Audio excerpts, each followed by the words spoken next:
You're the guy people call when they need a helping hand, moving furniture, unloading a truck. But lately, your shoulder's been acting up, and you're the one who's calling for help. And that's the moment you realize you can no longer shoulder the load.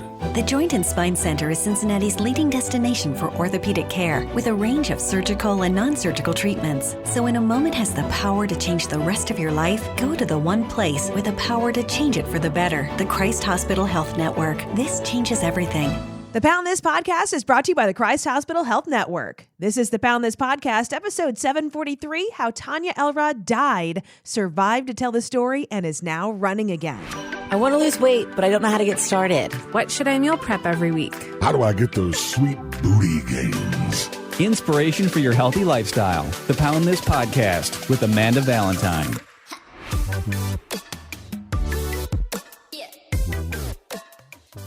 Thank you so much for listening to the Pound This Podcast. I am Amanda Valentine. I don't think I have ever had a guest on this podcast before that has died and then has come back to life to go on this podcast. I mean, is that something you hear often now of like, oh my God, you've risen from the dead and I'm talking to somebody who has died before? Yes. Well, I'm super excited to chat with Tonia Elrod. Thank you so much for being here. You're welcome. And obviously I've kind of set the stage of like you died. So everybody's like, oh my God, you got to tell me that story now. But I do want to hear all about your story of, I mean, you just have such an incredible, insane story. And we were connected through the American Heart Association here in Cincinnati. And I know obviously you've done a ton of stuff for Grow Red, and I have for the past several years. And so I was looking for somebody that wanted to run the Heart Mini this year and, cross train with me here at the gym at Cincy 360 Fitness and do the running group with Fleet Feet. And so I asked the Heart Association, like, do you have anybody in mind that might want to try to do this? It's like a survivor and wants to share their story. And they're like, we have the perfect person for you. And you're the perfect person. So I will let you tell the story of kind of where this began for you, or maybe it begins before 2019, before you had this heart event. And tell me what happened. How'd you die? Well, first, thanks for inviting me here. And heart disease is the number one killer of men and women. And so I'm grateful for the work that you do to raise awareness. Oh, thank you. So we all can be healthier. Yeah, definitely. I mean, that's where, especially so much, as you know, as a survivor and working so much with the Heart Association, of even how different the symptoms are between men and women. Right. And how just women behavior of like, oh, I don't feel good. It's fine. I got it. I still got to, do all of my job duties. And you just keep running until you can't run anymore. And you might not be knowing that you're having a heart attack. And just because it's not that classic, like, oh, my arm hurts and you fall over like you see in a movie, like is more typical for men. So how did you have different sort of symptoms because was the first thing that you suffered from a heart attack or what? I know you have a lot going on here. There's a lot to unpack. Well, like you said, I was running, living a normal life. I'm married, I have 3 kids, work full time, and involved in my community. And up till February 2019, I lived a blessed life. And even that morning, I worked out that morning and was running and lifting weights and doing circuit training the morning of February 2nd, 2019. And afterwards, I came home and I felt a little nauseous, had some sensitivity to light. And so I just laid down. My left arm started hurting. I asked my sons to rub it. And my husband said, well, I got to take our daughter to ballet. So he had to leave and drop her off. He said, you sure I should leave and drop her off? I said, like you said, I'll be fine. Yeah. Just don't feel very well. Maybe I overworked out that morning. Yeah. So he left, took my daughter to ballet, and I just continued to lay on the couch and started feeling worse and worse. What I didn't know at that moment, I was having a massive heart attack in what they call the Widowmaker or the LAD. And so I was trying to get my sons to call my doctor. I wasn't fully with it at that point. So immediately after the heart attack, I had cardiac arrest. And that's when your heart stops and you basically die. Yeah. And you become unconscious. And that happened all while my husband is gone. Just laying on your couch. Was anybody around? Just my 2 sons, and they were obviously very concerned. And then my husband came home, and they said, Dad, come here. And he ran over, and that's when he called 911 because he was like, my wife's dying. Were you just like laying unconscious on the couch, or do you Yes. remember any of this? No, I don't remember the entire week before. Oh, Which dang. is said as fairly normal with, I guess, these types of situations in PTSD. So he called 911. They helped talk him through CPR. Oh, jeez. Yeah, because I'm unconscious and not breathing. Yeah. So my one son helped with giving CPR. My other son went outside to wave down, 911. How old are your kids at this time? 9 and 12. So pretty traumatic for them too. Yes. My daughter's 5, so she was at ballet, which was maybe a blessing in the end. Yeah. Yeah. Yikes. So how long did it take for them? Did your husband revive you with CPR, or was No. it paramedics? I was unconscious for days after that. So my husband did CPR, and then with 911 on the phone with him, coaching him through. Then the paramedics came, and they took over CPR and put me on a Lucas machine. It's a machine that gives CPR. Oh. Yeah, you don't want to see. If you ever see a video of that, you'll understand why my chest still hurts to this day when I take a deep breath. I imagine. I mean, because I've taken multiple years of CPR training, and Yeah. you're crushing some ribs if you're Yes. trying to save a life. So I can imagine what a machine's going to do. Yeah, and they used the AED, the defibrillator, to shock me. Gave me some meds, put me on the Lucas machine to give continuous CPR.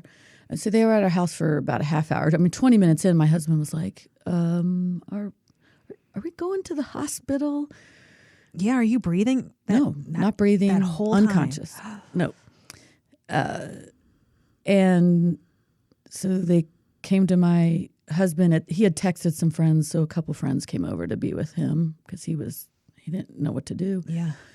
And the head paramedic came to my husband and said, "I don't know if we're going to the hospital. We're going to try, but Yeah. I don't know if she's going to make it."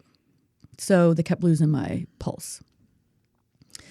So, or whatever, I don't know. So anyway, they got to a point where they felt that they had enough indications that they could take me to the hospital. Okay. So took me to the hospital. And thankfully, one of the people that my husband had texted stayed back with our kids at our house. My husband came, and some other friends met us at the emergency room, and they immediately took me in. This is where I'm glad for triage. And I'll wait for hours for if I have a non-urgent situation in an ER. I'm gladly wait for hours, knowing that they're helping other people like me at that moment. Yeah. So they, put a stent in my heart. Put a stent in my heart. Put me immediately on a ventilator. So then they got the blood flowing, but I still was unconscious and not breathing on my own, but breathing with a ventilator. Mm-hmm.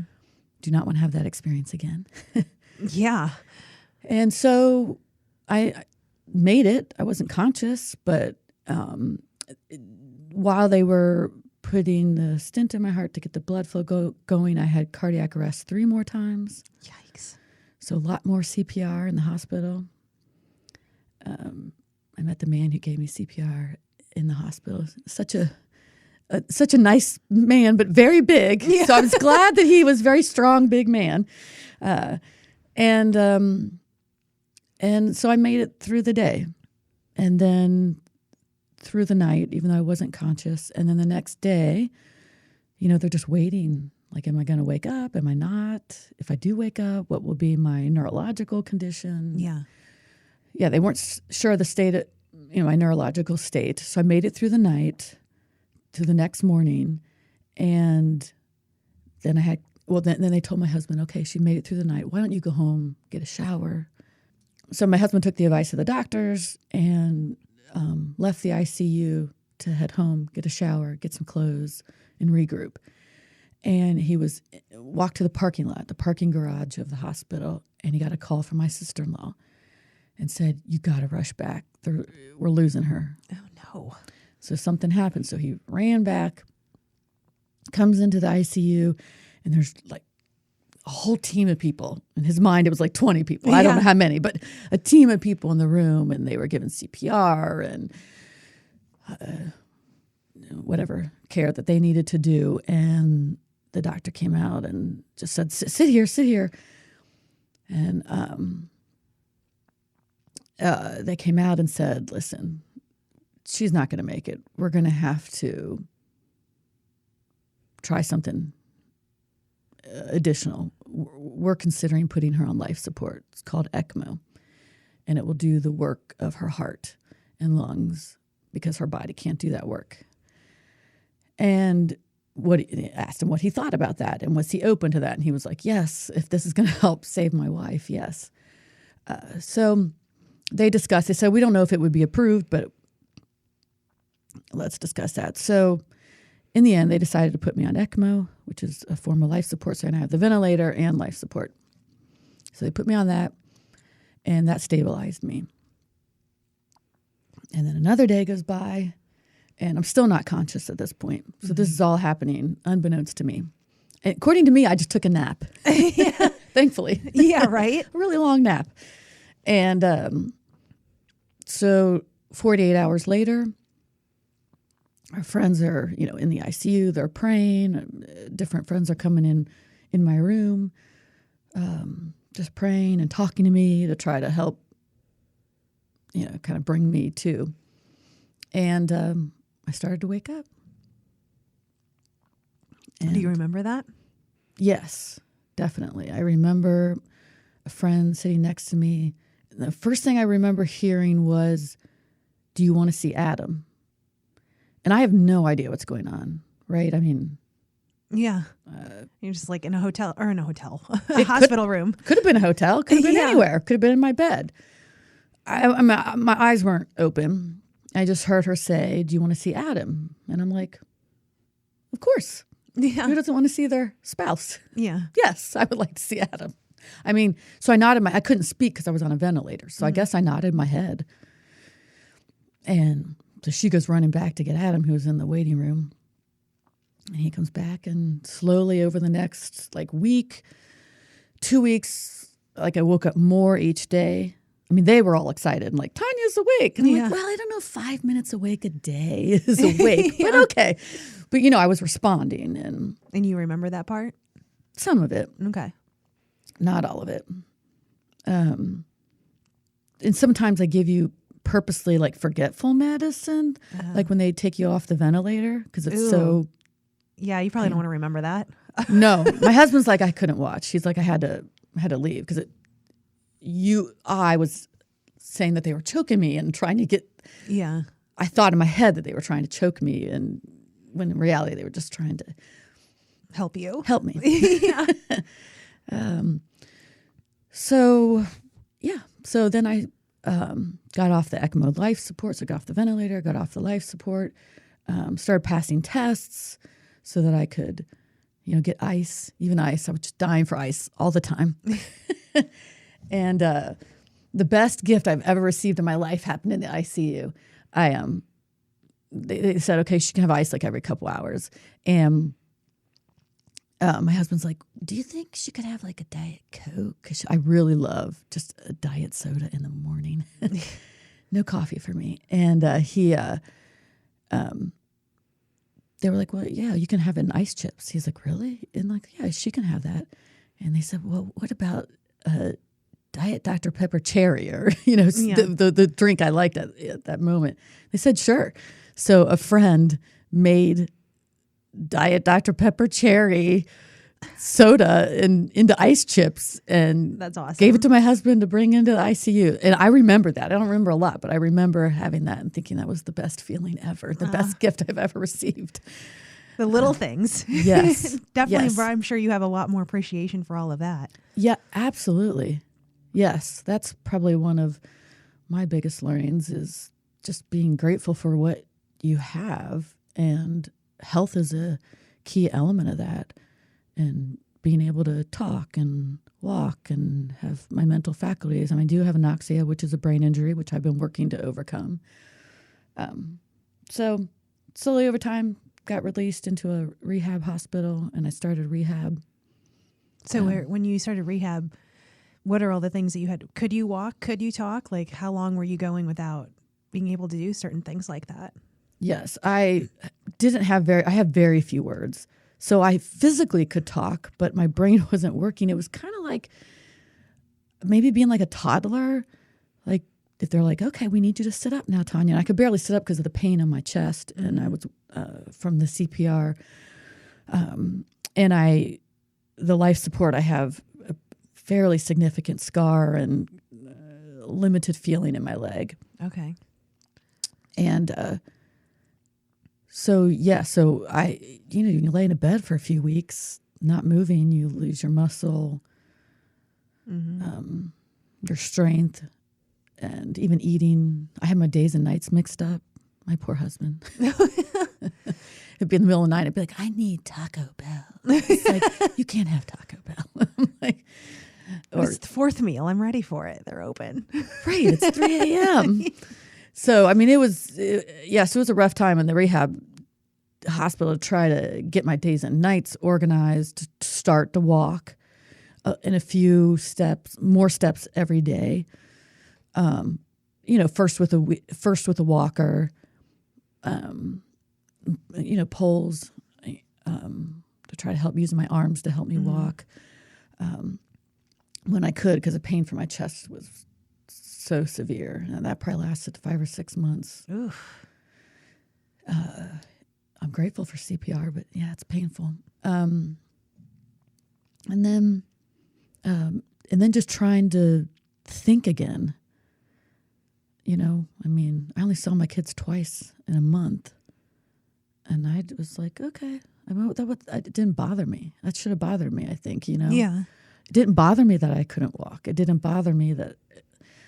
And it just, my brain was not computing what the reality of my situation. So it may have been a blessing in disguise to have a brain injury, because I wasn't fully aware of my circumstances at the time. So what came back, your physical strength or your mental strength? I think they came together. And healing is a process that is not a direct path. Yeah. It's a very winding path. It's the 5 steps forward, 3 steps back, 2 steps forward, 1 step back, where you have to have determination. I think our bodies do amazing things. Our mind can do amazing things if we put the work in. But the work isn't going to equate to a linear path, point A to point B. And you are now going to be stronger or smarter or higher cognitive ability immediately. So this situation has helped me see that and have more determination for long-term goals versus short-term. So how long did it take you until you were kind of like walking and moving normal again? So I'd say about a month. Normal. That's a good. Well, moving. So normal. I don't know if I'm still not normal today. We're coming up on 3 years.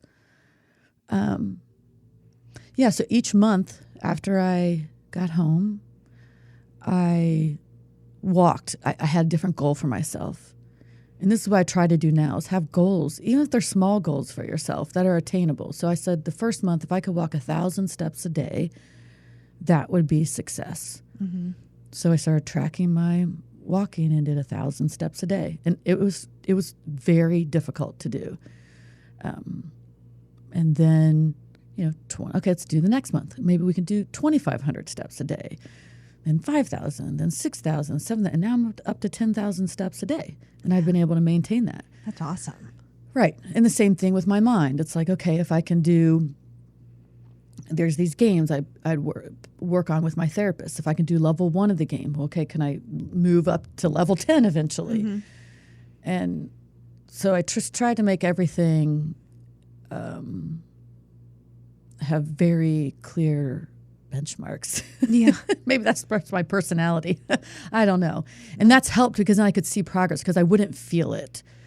You know, it didn't feel like I was making progress. But if I could look back, I would say, no, you used to do 1,000 steps a day. Now you're doing 4,000, you know, on average a day. So maybe this day you did 3,000, but tomorrow you'll do 5,000.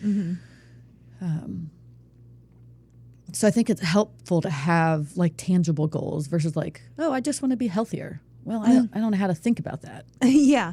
Well, it's hard. And that's where it's like, I mean, obviously your situation is pretty intense but I think that works for everybody of like, it could just be like, I want to be healthier. What's that mean? Well, I'm going to drink one more glass of water every day, or I'm going to drink this much, or like you said, step goals. I just think that that's one of those things of, you're not going to achieve something without putting some sort of plan or thought process in place instead of you're like, hey, one day I want to be healthy again. Well, what does mean, man, from where you started, like, what does that mean? Right, you know what exactly. I mean? That could mean a lot of different things to a lot of different people. So would you say that, I mean, what are your goals now then? I mean, obviously the Heart Mini, we'll talk about that here in a second, but like what other goals are you still like working towards? I try to maintain the 10,000, or I am maintaining the 10,000 steps a day and at least 30 minutes where my heart rate is up to keep the blood flowing. So every day I want to have 30 minutes where my heart rate is up. I want to use my brain every day. I cannot go a week or so. I'm like, oh, I'm not, I'm on vacation. And so play brain games, etc. And so those are some of my goals. I now have a goal of running where I did it initially, and that's only recent in the past few months. And I went to get some testing on my heart, and because there were some concerns that they had. And in the end, all the testing showed that my heart is in a really great place. I mean, it's not there. I have heart damage, but it's in a great place for where I am now, and I can run. And it gave me some encouragement. I got to see inside my heart. I'm like, yes, look, there's blood flowing. It looks great. And so that encouraged me, and my doctors encouraged me to start running, which I always had loved to do before my heart failure. And so I've been able to start to do that again. So yes, I've run so I just wanted to start running. That was just, I don't know where my goals are going to end up, but I just wanted to start running. So I did. And I was so excited that I was like, oh, I'm running. It's, it's only like maybe 10 minutes or 20 minutes. And then I ran a 5K, then I ran a 10K, and I'm hoping to run a 15K with your help. Partnership. Well, I mean, I just think that's so incredible. I mean, the timeline that this was just like still technically at this point of recording less than 3 years ago. Yes. Like then how much you've gone through and how much you've progressed to where you just ran a 10K for Thanksgiving. Like that's just bonkers. Like the determination, like how incredible that is. I mean, I'm sure you don't need me to tell you that. I mean, just knowing that yourself, that has to feel like so amazing to be in this space where basically like you're dead. We don't know if she's coming back to, hey, I'm here and I'm setting some pretty hard goals for myself. That's, I mean, that's so incredible. Yeah. Yes, I know. Sorry. I'm teary-eyed, but it's true. It's, I started from a place where I didn't think any of running was possible, maybe even walking or even working, that was the starting point. And,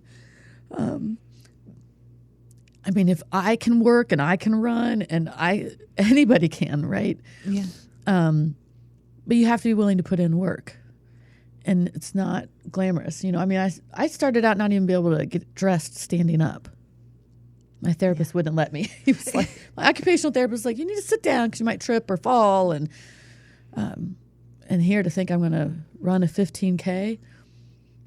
And it's, that's amazing. It's possible. If it's possible for me, it's possible for anybody. Well, and it's so much mindset too. I just know for me, I have a personal family member, and this happened several years ago, but I can't remember exactly what happened. I wasn't living at home at the time, but she had like a surgery. She had something wrong with her leg. And she was prescribed of just get up and move. Just get up and walk around. Right. Like, you'll be all right. We just got to keep that blood flowing. We got to move in there. And her mindset was like, no, I don't want to. Just take me. I'd rather be dead.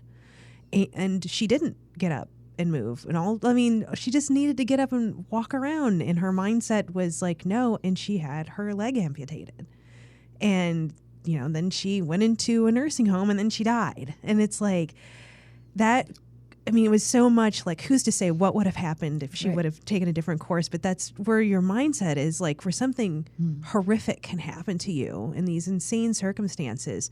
And it's still like a choice and a mindset of how am I going to live my life after that?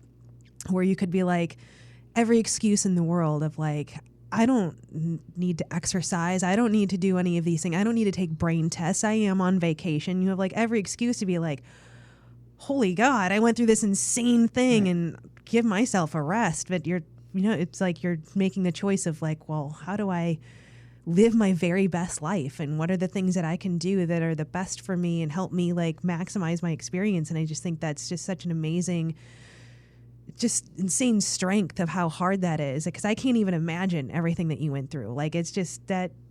I just know that I just like, had COVID and how much you're just like, I don't feel like doing anything. And you start to feel sorry for yourself that you're homesick. And that is just one thing, getting a cold or getting a flu versus everything that you've been through and how you came out of that the other side of like, no, I want to see what I can do. And I'm going to, spread my story and do so much and show my mission and talk about heart disease and spread awareness. Like, that's just, I just think an incredible way that you've chosen to live the life that I think that we're all very blessed that you still have. Yeah, well, I'm grateful to still have it. At the same time, I do have empathy for the woman that you spoke about because it's hard, and I could have chosen not to, try to get my life back to some semblance of normalcy.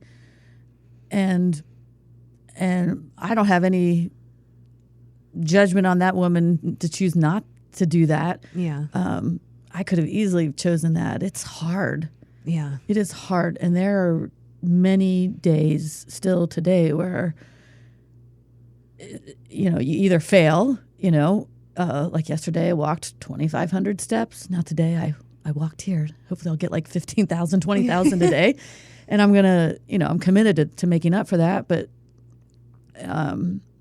there are days where it's just really, really hard. And I feel sorry for myself a lot. So I do have those days where I'm like, why me? But part of maybe making it worth it is, like you said, raising awareness of heart disease and living a healthy life and making healthy choices and living out your purpose and knowing what that purpose is. And I was definitely motivated by my kids. I thought, gosh, to not have their mom.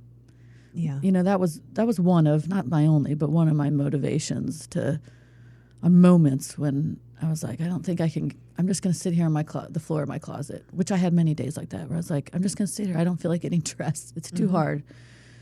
But then I thought, well, no, they deserve to have a mom that's engaged in their life.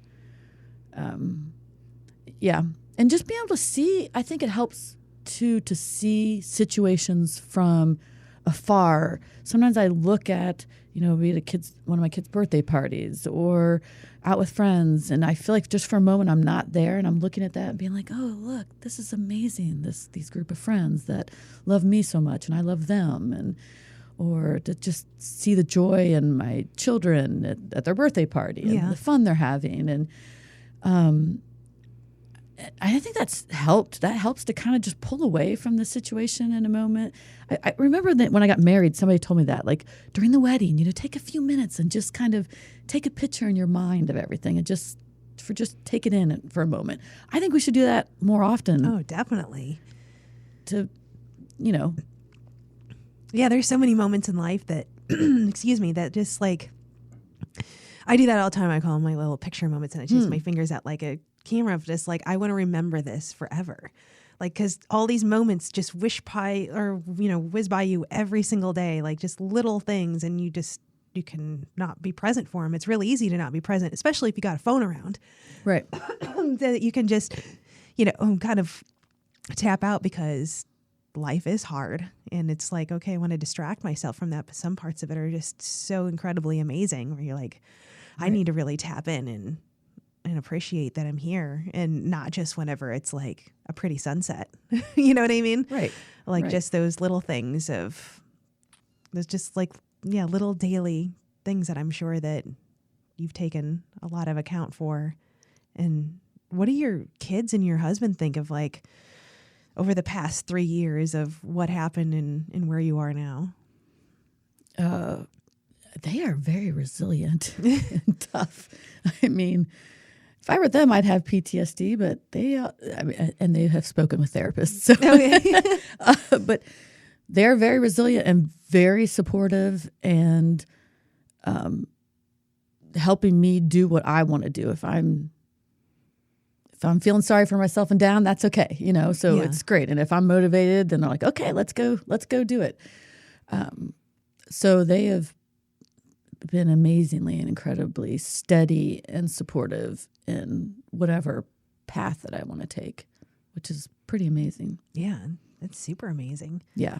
So what do they think about your next goal of running the Heart Mini and doing the 15K? They're like, yep, that sounds like her. She's going to do it.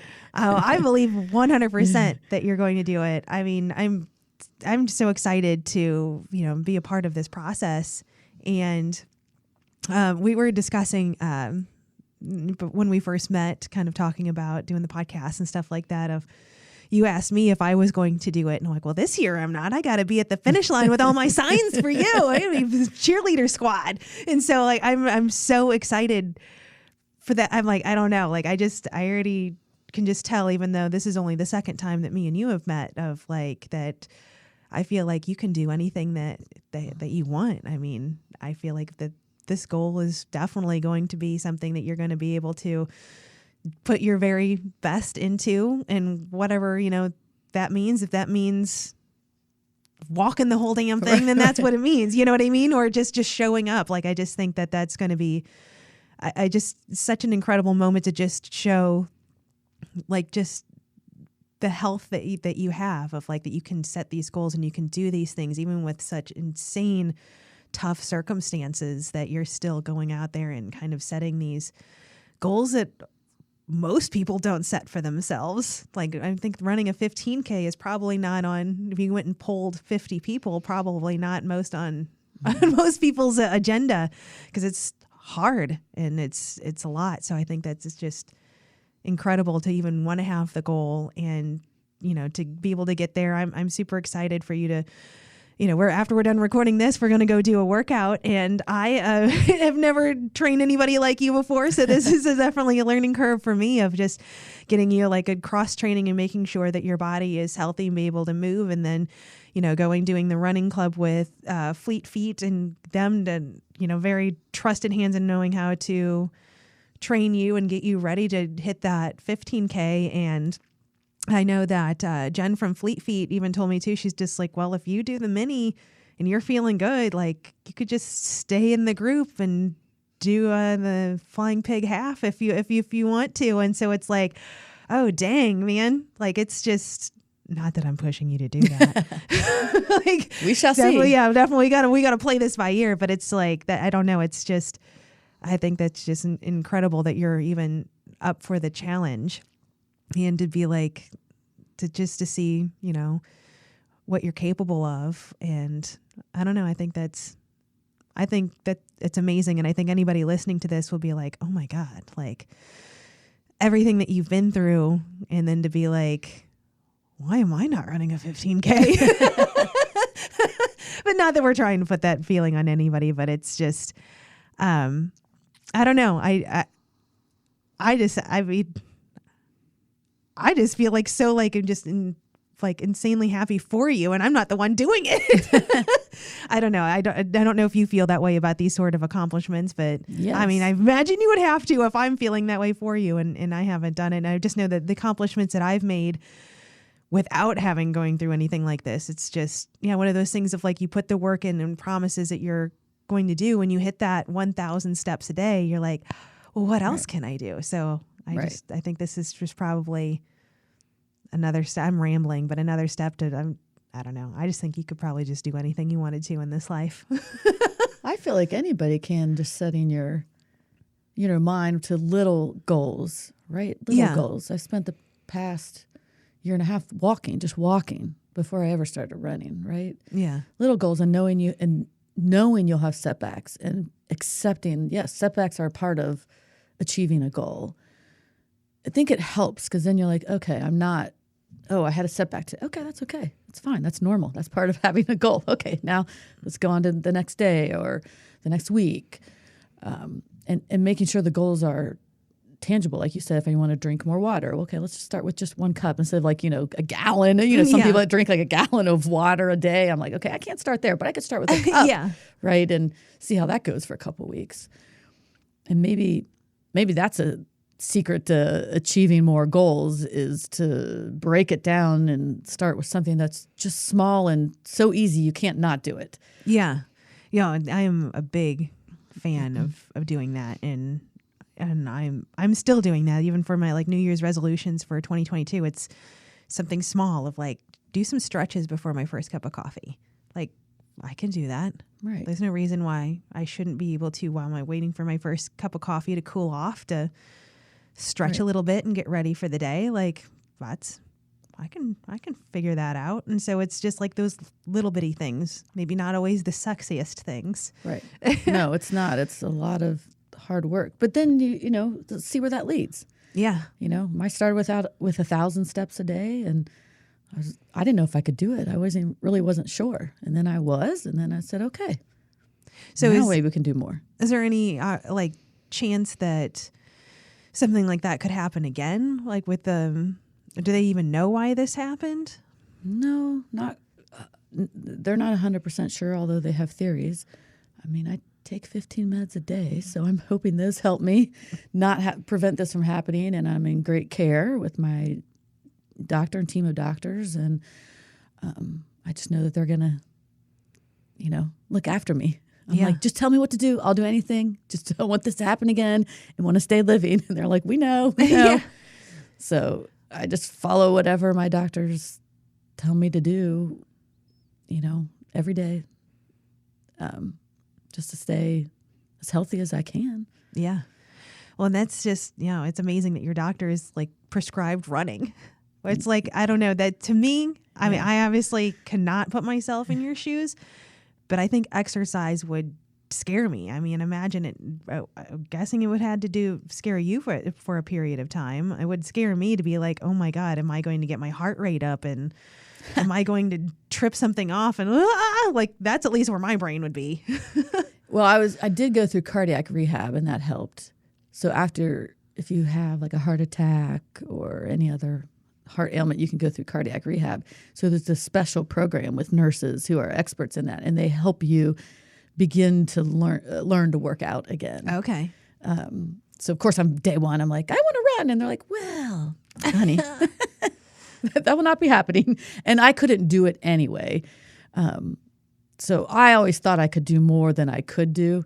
You can ask my husband about this. It's very frustrating for him. It's like, I don't think you can walk, whatever, 7,000 steps. We're only at 4 right now. I'm like, but I feel great. He's like, no. And then I would do 7,000 steps, and I'd be in bed for 2 days. So they teach you ramp you up into exercise, which is very helpful. How much were you running before this happened? I mean, all the time.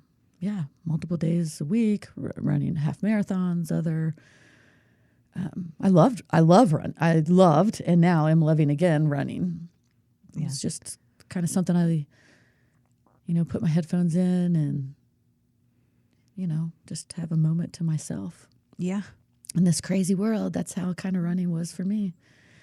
And then it's been walking, and now running again. Well, it's so amazing that came back, that didn't have to be something that you lost. Right. And, it's slow. I mean, I'm really slow. I used to not be that slow. I used to be fairly fast, had a fairly fast pace for my age, right? But not anymore, and that's okay. You learn to accept that there are some things that,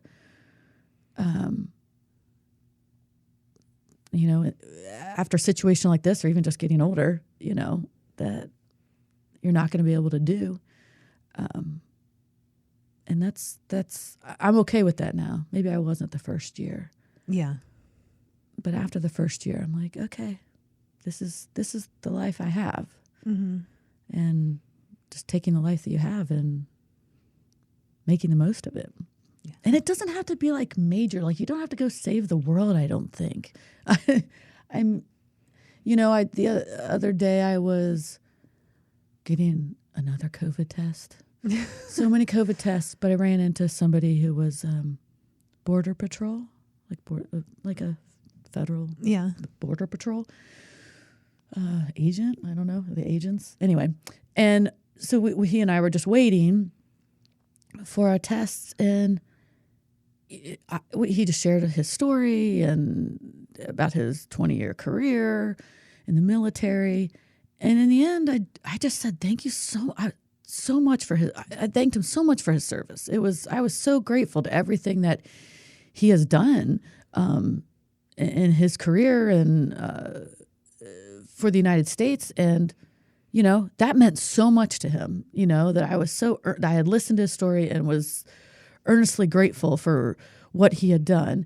And because he definitely says he doesn't feel that gratefulness now. And that could be my reason for existing on that day.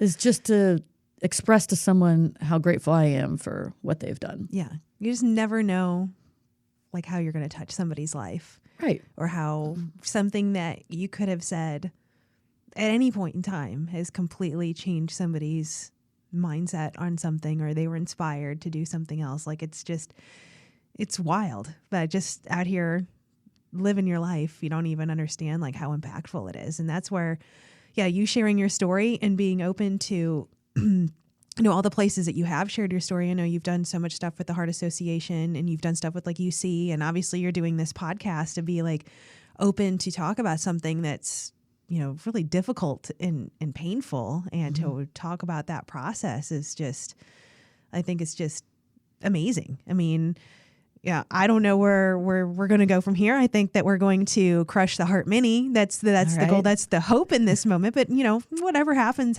But I just know that, by meeting you, like, you've impacted my life just from hearing your story and seeing you in person, and kind of just seeing like your vibrancy and how much you just seem to love life, and this life that, you're still here to live. I think that's just, you just being you and existing is enough to kind of change people around you. And I think that's incredible that you're willing to share more of that, so other people can, it's really easy to, especially now, like life is really hard and complicated and messy for a whole lot of reasons. And there's a whole lot of reasons to focus on things that aren't going the way that we all want them to kind of, like you said, like pull back and kind of take that picture moment and be like, but there's some really awesome things in life right now. And I think that just even, just that point alone where you're kind of sharing that perspective, just kind of, if we could all just stop even just right now and just soak in the moment for a second of like,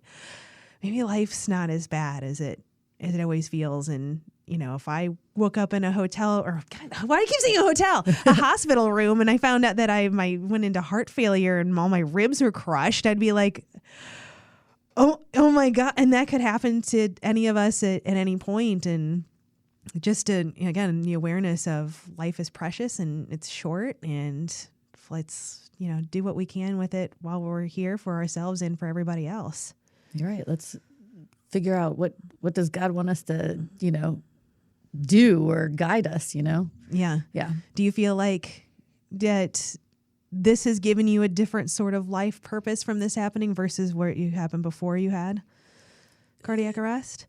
I would say it's added to my purpose in that helping people think about their health and to care for themselves, and to realize that I think medicine and science is amazing, and God is amazing. I think the only reason I'm here is because I had an amazing medical team and a lot of prayers mixed together. Yeah. And that's why I'm still here. And so, yeah, those are a couple of the additional purposes, I would say. Yeah.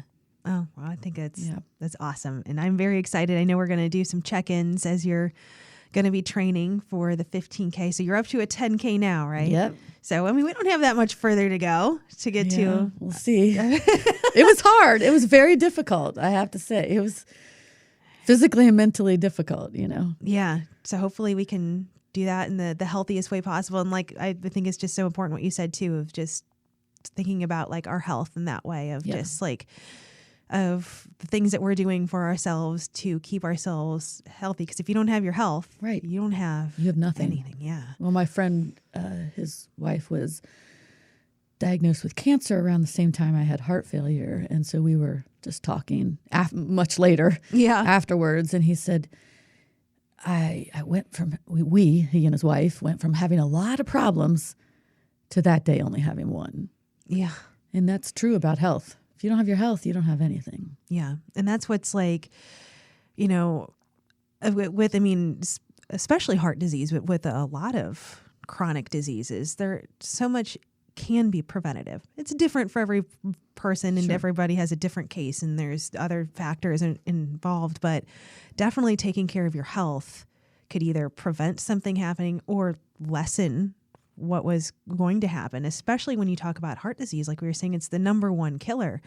And it is, if you look at the statistics, it's insane. And how much of that can just be from lack of movement or nutrition or just these things, or just even, stress control. And all of these things are, what's your sleep look like everything that goes into health of like, could you have avoided this event, or can you avoid some of these events by just taking better care of your own health on a day-to-day basis? And I think I may have mentioned this when we had a discussion a couple weeks ago that I had a podcast with Dr. Kyle Timmerman, who's from Miami University, about how much exercise it actually takes to reduce the risk of chronic disease like heart disease and cancer and stuff like that. And it's not a ton.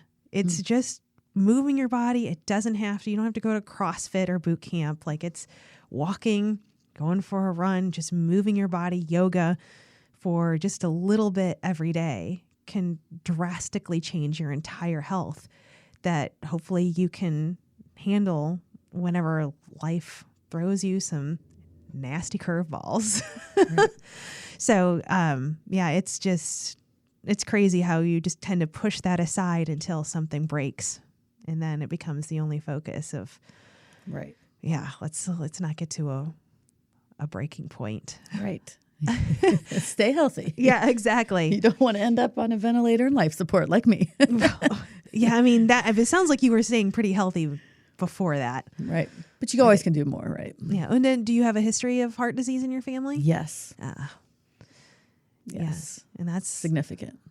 Yeah, that's right. Something to look into, where I know at least I'm sure many hospitals do this, but I know specifically Christ Hospital can do like a hereditary testing where they can test and see what your likelihood is if you are going to have a heart event, because it runs in your family and things like that. And I mean, just again, like technology is just insane and incredible. Some of the knowledge that you can get even before something happens. Exactly. Well, preventative medicine is so important and probably underutilized. Yeah, for sure.